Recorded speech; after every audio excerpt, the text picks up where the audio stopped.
সমুদ্রের পাশে এসে দাঁড়ালেন, সাথে তার অনুসারীরা। সামনে আর কোনো রাস্তা নাই, পালানোর কোনো আর জায়গা নাই, পেছনে ফেরাউন এবং তার বাহিনী। এবার বোঝা যায় হয় পানিতে ডুবে মরতে হবে, আর না হয় ফেরাউনের বাহিনীর হাতে মরা লাগবে। এমন একটি অবস্থা, পেছনে ফেরাউনের বাহিনী আর সামনে বিশাল দরিয়া, যাওয়ার কোনো জায়গা নেই, কোথায় যাবে?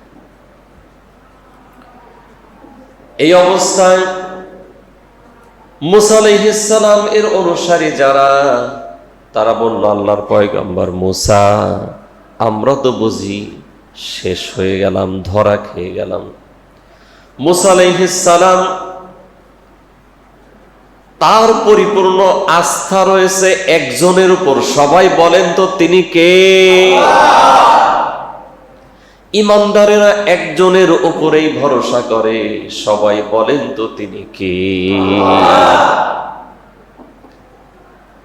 মুসা আলাইহিস সালাম তিনি বললেন, আমাদের রব আমাদেরকে পথ দেখাবেন, যদিও সামনে কোনো রাস্তা নাই, বিশাল দরিয়া ছাড়া, পেছনে নিশ্চিত ফেরাউনের বাহিনীর আক্রমণ, এখান থেকে আল্লাহ আমাদেরকে হেফাজত করবেন। এই বিশ্বাস নিয়ে যখন তার অনুসারীদেরকে বললেন, আল্লাহ রব্বুল আলামিন বললেন, মুসারে, তোমার হাতের মধ্যে যেই লাঠিটা আছে, এই লাঠিটা দিয়া তুমি এই দরিয়ার মধ্যে আঘাত করো। সুবহানাল্লাহ। তোমার হাতে যে লাঠিটা আছে, এই লাঠিটা দিয়া এই সাগরের মধ্যে একটা আঘাত করো। কন্যা সুবহানাল্লাহ। আল্লাহর পয়গম্বর মুসা আলাইহিস সালাম আল্লাহর নির্দেশ পাওয়ার পরে ওই লাঠিটা দিয়া দরিয়ার মধ্যে আঘাত করলেন। পানির মধ্যে 12টা রাস্তা বানিয়ে দিলেন যিনি। সবাই বলেন তো তিনি কে? রাস্তা হলো কয়টা? 12টা। 12টা রাস্তা যখন হয়ে গেল, আল্লাহর নবী মুসা আলাইহিস সালাম তার অনুসারীদেরকে নিয়ে একটি পথ ধরে সেই রাস্তা দিয়ে চলে গেলেন। পেছনে ফেরাউন আর তার বাহিনী এসে সবাই যখন দেখলো এখানে অনেকগুলি রাস্তা, তারা কয়েকজন করে ভাগ করে এক এক রাস্তায় ঢুকে পড়লো। এবার বলেন তো দেখি, পানি হুকুম মানে কার? একটু বলেন না, কার? পানি হুকুম মানে কার? আল্লাহ রাব্বুল আলামিন এবার নির্দেশ দিলেন পানিরে, আমার পয়গম্বর তোমার মধ্যে আঘাত করেছে, আমি তোমাকে নির্দেশ দিয়েছি 12টা রাস্তা হয়ে যাও। এবার আমি তোমাকে নির্দেশ দিচ্ছি, আমার পয়গম্বর যে রাস্তাটা ধরেছে তার অনুসারীদেরকে নিয়ে ওই রাস্তা ছাড়া বাকি যত রাস্তা আছে সব তুমি বন্ধ করে আগের মতো হয়ে যাও। নির্দেশ দিলেন আল্লাহ, পানি নির্দেশ পালন করলো, আগের মতো হয়ে গেল। সুবহানাল্লাহ।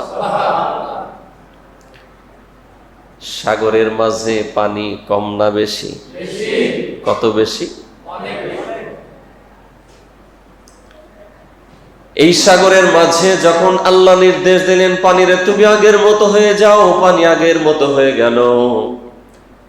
এবার ফেরাউন আর তার বাহিনী ইঁদুরের মতো ঢেউয়ের সাথে সাথে ভাসতে লাগলো। সুবহানাল্লাহ। এই জায়গায় যখন সুবানি শুরু হয়েছে, তখন ঢেউয়ের বাড়িতে বাড়িতে পানি ঢোকে, নাক মুখ দিয়া পানি ঢোকে। আমি ঈমান আনতেছি, বনি ইসরাইল যেই খোদার প্রতি ঈমান আনছে, তাও সোজা কয় না আল্লাহ তোমার প্রতি ঈমান আনছি, মানে যেগুলা ইসলামের দুশ্মন ওগুলা খালি পেঁচায়। ওগুলা কি করে বলেন? পেঁচায়। সহজ রাস্তা কখনো দেখতে চায় না, সহজ পথে চলতে চায় না, খালি পেঁচ।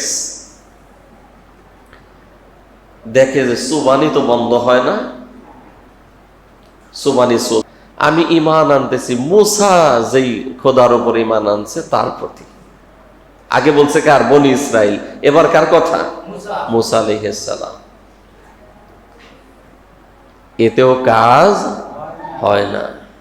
মুফাসসিরিন কেরাম বলেছেন যে এই কথা বলার পরে আল্লাহর একজন ফেরেশতা ওইখান থেকে কাদা নিয়ে ওর মুখে বন্ধ করে দিছে যে তোর তেরা বেড়া কথার দরকার নাই, তুই ডুইবেই মর। সুবহানাল্লাহ। এইভাবে ফেরাউন আর তার বাহিনীকে আল্লাহ রাব্বুল আলামিন দরিয়ার মধ্যে শেষ করে দিলেন।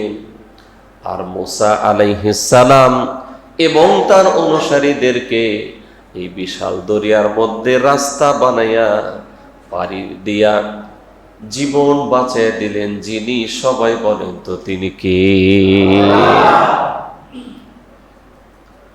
এইভাবে মুসা আলাইহিস সালাম আর তার অনুসারীরা যখন ফেরাউনের বাহিনী এবং বিশাল দরিয়ার ভেতর থেকে বের হয়ে আসলো, তখন আল্লাহ তাদেরকে বললেন, লা ইন শাকারতুম, এই যে নিয়ামত আমি তোমাদেরকে দিলাম, এই নিয়ামতটা পাওয়ার পরে পিছনে ফেরাউন আর তার বাহিনী নিশ্চিত মৃত্যু, বাঁচার কোনো পথ নেই।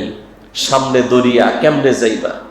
সেখান থেকে আমি কি নিয়ামত তোমাদেরকে দিলাম,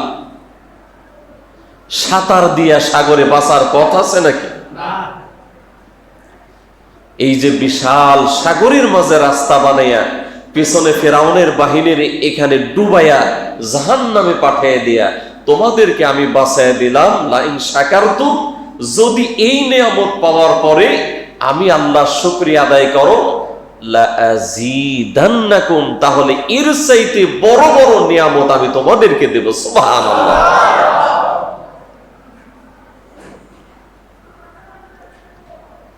আল্লাহ রাব্বুল আলামিন বলেন, যদি এই নিয়ামত পাওয়ার পরে আল্লাহ শুকরগুজার বান্দা হও, শুকরিয়া আদায় করো, লা আযীদান্নাকুম, তাহলে আমি আল্লাহ তোমাদেরকে আরো আরো নিয়ামত বাড়িয়ে দেব। ওয়ালা ইন কাফারতুম, আর যদি এই নিশ্চিত মৃত্যুর হাত থেকে বাঁচার পরে এই দরিয়ার মধ্যে ডুবেও তো মরে যাইতাম, নেমে গেলে সেখান থেকে বাঁচার পরে এত সুন্দর আমার নিয়ামত পাওয়ার পরে, ওয়ালা ইন কাফারতুম, যদি তোমরা কৃতজ্ঞ হও, অস্বীকারকারী হও, আমার নিয়ামতের শুকরিয়া আদায় করতে ব্যর্থ হও, তাহলে শুনে রাখো, ইন্না আযাবি লাশাদীদ। আল্লাহ রাব্বুল আলামিন বলেন, শোনো, যদি তোমরা অকৃতজ্ঞ হও, ব্যর্থ হও, আমার নাশকরি করো, তাহলে শুনে রাখো, ইন্না আযাবি লাশাদীদ, আমার আযাব কিন্তু বড়ই কঠিন। কথা কার বলেন? আল্লাহর আযাব কঠিন। কে বলছেন বলেন? আল্লাহ বলছেন, ইন্না আযাবি, নিশ্চয়ই আমার আযাব, লাশাদীদ, অবশ্যই কঠিন।